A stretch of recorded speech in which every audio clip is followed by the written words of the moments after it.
Okay. You hear clucking just because he's playing video game. Sorry.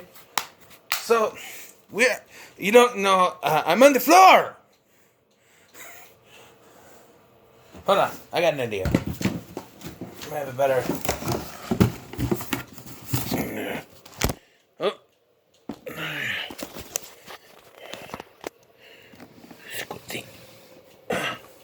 There we go. All right.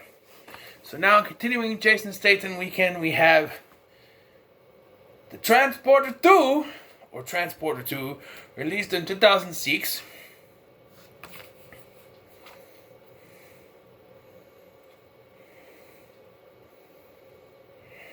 2005, whatever. And it continues the story of Frank Martin.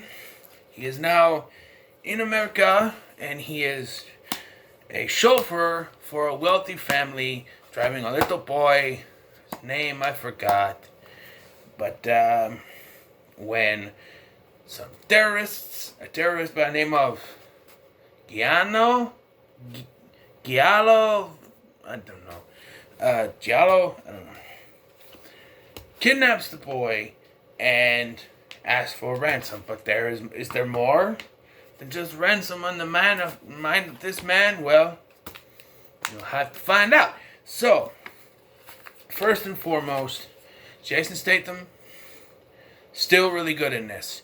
He established that there's like more rules. Like when you get in, you gotta put your seatbelt on, and you gotta, say hello to the person driving you. That's the little boy. This group of people, they try to kidnap the boy. So their first plan is to disguise themselves as members of a doctor's office, even though they go to the same doctor all the time and they're different people. But even when they get there, they're like, oh, what happened to this doctor? It doesn't work. Frank catches on, and they're about to inject the boy with something, with that's a yellow substance. And I like this woman. She's on the cover here. She's like in there, and she's like not wearing much clothes. She's in like a bikini thing for most of the entire run of this movie. When she's in there, she's wearing a lab coat or a doctor coat, whatever you call it. But rest of her, she's still in that bikini thing. And it's the same director as the first one. So, the same kind of shots and everything. But, like, I don't know. You think that she could have dressed a little more, I don't know, convincingly? They're thugs, too. They're just, I don't know. Jason Fleming is in this, and he plays a Dimitri. Of course, he has a Russian accent. Also, not very good. These guys need to dress better. I'm just saying. And so Frank decides, we're not going to do this. Beats them up. Takes the boy out to the vents or whatever. And drives back to the house where his surprise birthday party is going to happen. But they have his number. The bad guy, this main bad guy, he tells him, hey, I have an associate coming in. It's the half-naked chick. Now, just wearing a policeman's uniform, but just a jacket. And still in her bikini thing. Because we gotta have a shot where she opens the door and the camera just zooms in on her crotch. Which, I'm not against that. And I'm not saying I paused it to see if you could see anything. I'm not gonna say I did. I'm not gonna say I didn't. But you know the answer to that question. Anyway,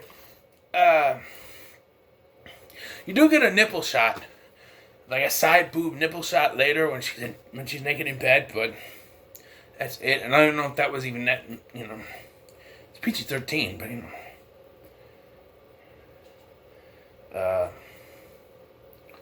but yes, and so he is forced by them to take the kid, and right away, this is one big negative to me. I don't like the whole, it's him. You don't know his past, and you don't know what he's done before. He's kidnapped. He's in on it. I don't like that. I'm just like, no, he doesn't. You don't need to have that assumption. They know this guy. He's been working for him for like a month. They know him. The kid trusts him. It's just like, I don't get it.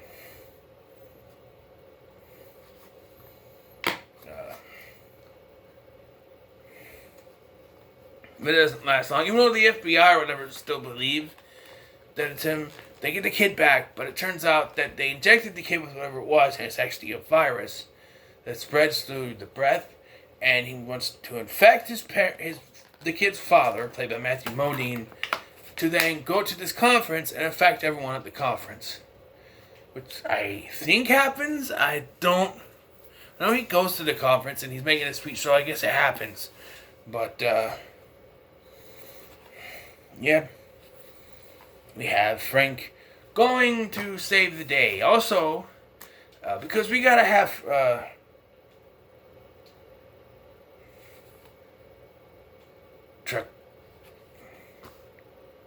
Triconi, is the name, in this movie. He's just on vacation in America and doesn't do much. He does help Frank at one point with the police computer, but other than that, he doesn't do much in the film, to be honest. He's just there. And we get a climax of the film. He chases over the place. We get a little bit of the oil fight from the first one, but it's just like Frank's arm. And there's the whole, he's shirtless and whatever, but you don't get the shirt for the ladies or some guys out there. Who knows? I don't judge. But, yeah. And, we get a fight on a plane that's spinning. So, like, most of it's just rolling around and stuff, but it's kind of cool. And the fight, there's some good fight scenes in this, don't get me wrong. There's some good fight scenes, there's some good car chasing scenes, whatever, in this movie. This final This final plane, one is just weird. Like, did they do the stock, fired a gun and accidentally shoot the pilot, and so now it's barreling into the water, and you get this barreling water, and you get saying, shit, as it hits the water, and I always find it weird in movies where, like, the plane is completely submerged in the water. Like, they show that it's down there. But inside the plane, it's not filled up all the way. I find that weird. I know, it takes a while for the plane to fill up to the holes or whatever, but it's just like, I thought, okay, so they're still sinking. But when he forces the guy out, they're completely submerged, and it takes a while for him to swim up to the top. So, yeah.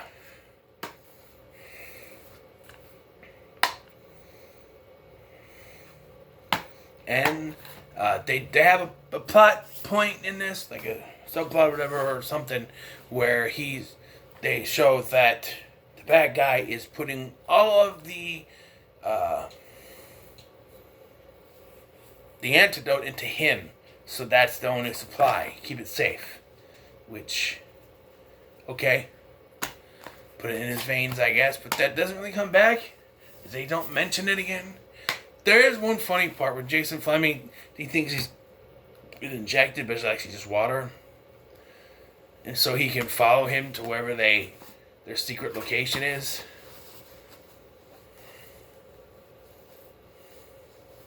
Also, I don't know if anyone else knows, but like the mom, she wants her some Frankie. She wants her some British sausage, let me tell you.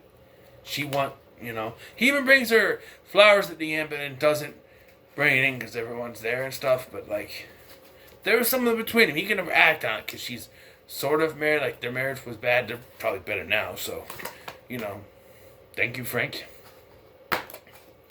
All in all, this is pretty good. Not as good as the first one. I'm going to give it 8 out of 10.